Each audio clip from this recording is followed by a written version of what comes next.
Imagine this, you're browsing an online bookstore and looking for that new release you want to get your hands on, only to realize your only option is to buy a hardback or ebook, and the price, well, it's shocking, and it makes you realize new books aren't just books anymore.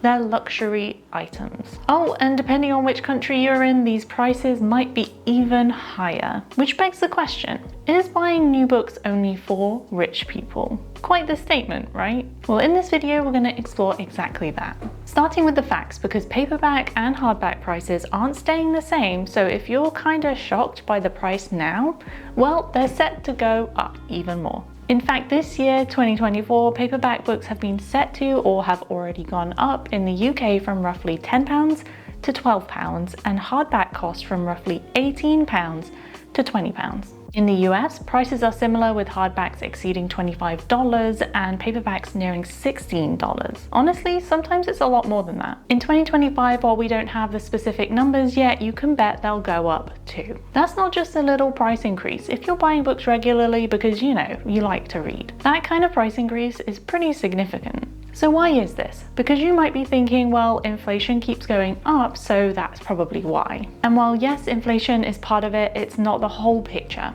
Here's a really fast breakdown. Printing costs have gone up, paper costs have gone up, there's more demand globally, and the world is recovering from supply chain disruptions during the pandemic, especially with shipping coming from places like China, which is a major printing hub. The UK in particular also deals with Brexit-related complications, adding red tape and fees. So red tape, supplies coming from all across the world, and all of this is affected by one stupid vote. When you add each and every one of these up, you can kind of see why books in general have gotten more expensive. But there is just one extra teeny tiny thing that also has an impact on these prices, because while yes, both paperbacks and hardcover prices have and will continue to go up, there's one thing that's made me think to put this video together in the first place. You don't really have a choice. The publishing timeline in terms of the format that things get released in is usually hardbook and ebook comes first, then paperback later.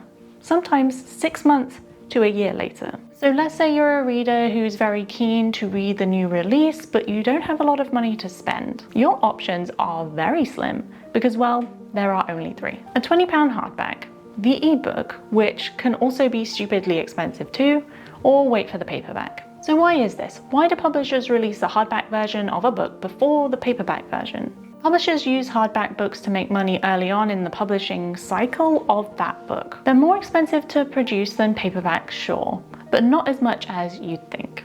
But due to this higher price point, publishers can recoup some of the initial costs for producing the book, so the hardback versions almost subsidize the cost of the paperback release. Hardback books are considered for literary awards more than paperbacks. Some editors will only review hardback books, and bookstores like to sell hardback books because they're easier to display and take up more room.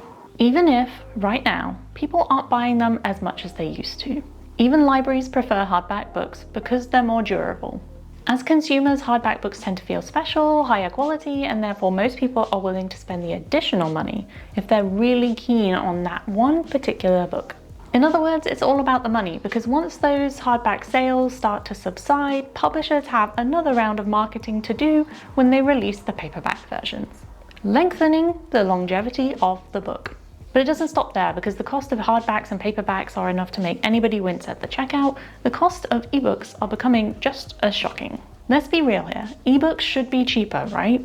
There's no printing, no shipping, just a file that gets sent to your device in seconds. But instead, we're seeing ebook prices climb to meet or sometimes exceed the cost of a hardback book. Why? Now, as far as ebook pricing goes, I've done a video all on this topic and it's full of drama. So it's worth watching that after this one. But for right now, let's just say it's down to something called the agency model, which gives publishers control over the cost of ebooks rather than the platforms that they're sold on.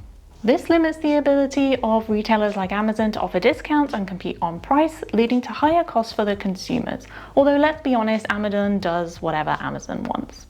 The intention is to create a level playing field for all ebook stores, which I can see, but it also means publishers have the freedom to set new ebook prices high to meet the price of their hardback release. After all, they wouldn't want all their early adopter readers buying ebooks because they're significantly cheaper on release. They want them to buy the hardback or at least buy an equivalently priced ebook. So all this begs the question, is buying new books becoming something only for the wealthy? Are we heading into a future where books, something that should be accessible to everyone, are instead turned into luxury items?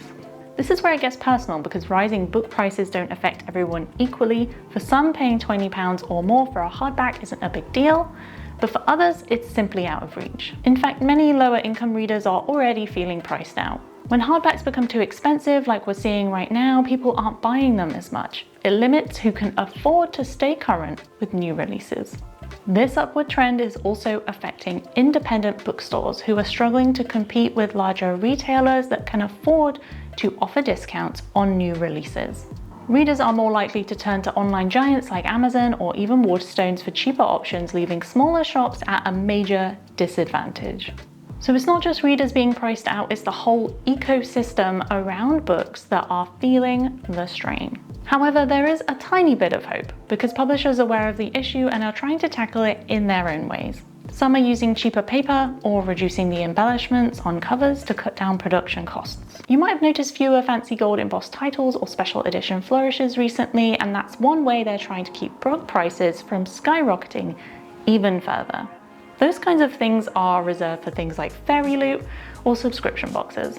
But here's the thing, there's only so much they can do before they have to pass those rising costs on to us, the readers. And with things like energy and shipping still high, we're likely going to see book prices continue to rise, no matter how many cost-cutting measures publishers take. It's a tricky balance. Publishers need to maintain their profits to stay in business, but at what cost to accessibility? So where does that leave us? If book prices continue to rise, will the average reader still be able to afford new releases? Or will publishers change how they do things?